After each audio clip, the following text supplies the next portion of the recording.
primary inspiration behind it was the existing barn that was on the site, using as much of that existing building as possible, and then creating a much more fluid, flexible space to create sort of a home within that, without compromising on the sort of overlooking privacy issues of the neighbours.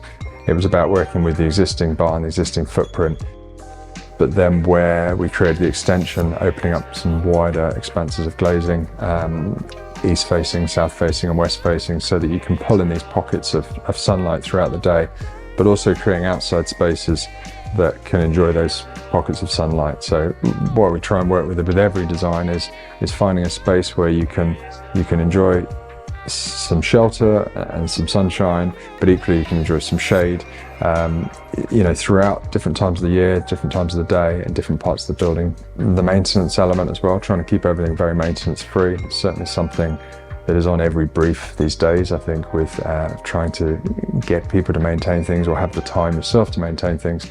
So the timbers, although they're like a natural veneer, they're pre-finished, pre-coated, so there is, you know, no ongoing maintenance to that. The brick itself is obviously a natural finish, and so it doesn't require new finishing. And the plaster that we've used is a product called Clayworks, which is a natural clay and lime mixed plaster. So it's not painted, it's essentially glazed over the top of it as a wall finish. And what's very nice about it is it gives a sort of a softness to it. It's quite forgiving, but it also absorbs the light differently throughout the day. So as the evening light becomes, you know, redder light, the walls sort of start to glow with a warmer colour, whereas during the day it's a bit sort of crisper and starker. So it's nice that these things inside as well as outside start to change and weather within different times of the year. One of the most important things about fitting out a building, and the benefit of somewhere like this, is you come in and you've got to put a bed in the bedrooms and a sofa in the living room, and you're ready to go. It means that all the storage is integrated. It uses every, you know, millimetre of space possible because it has been designed to fit that space.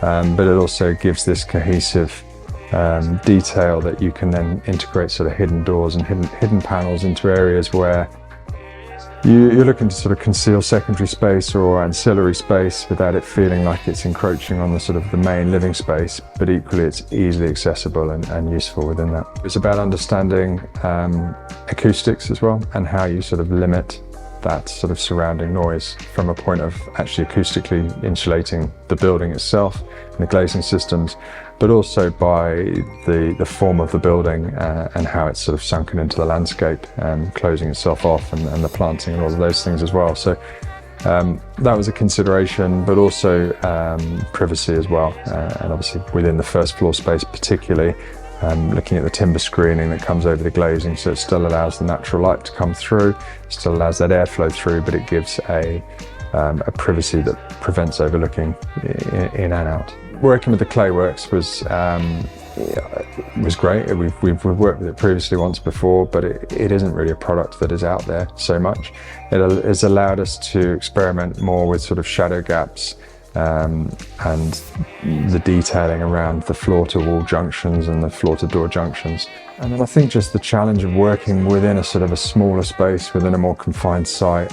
How do you start to compress that? How do you start to sort of simplify that as something that is just very easy to live in, very easy to look after, but still give you that generosity that you feel like you're in a bigger home, in a bigger space, and a more luxurious space.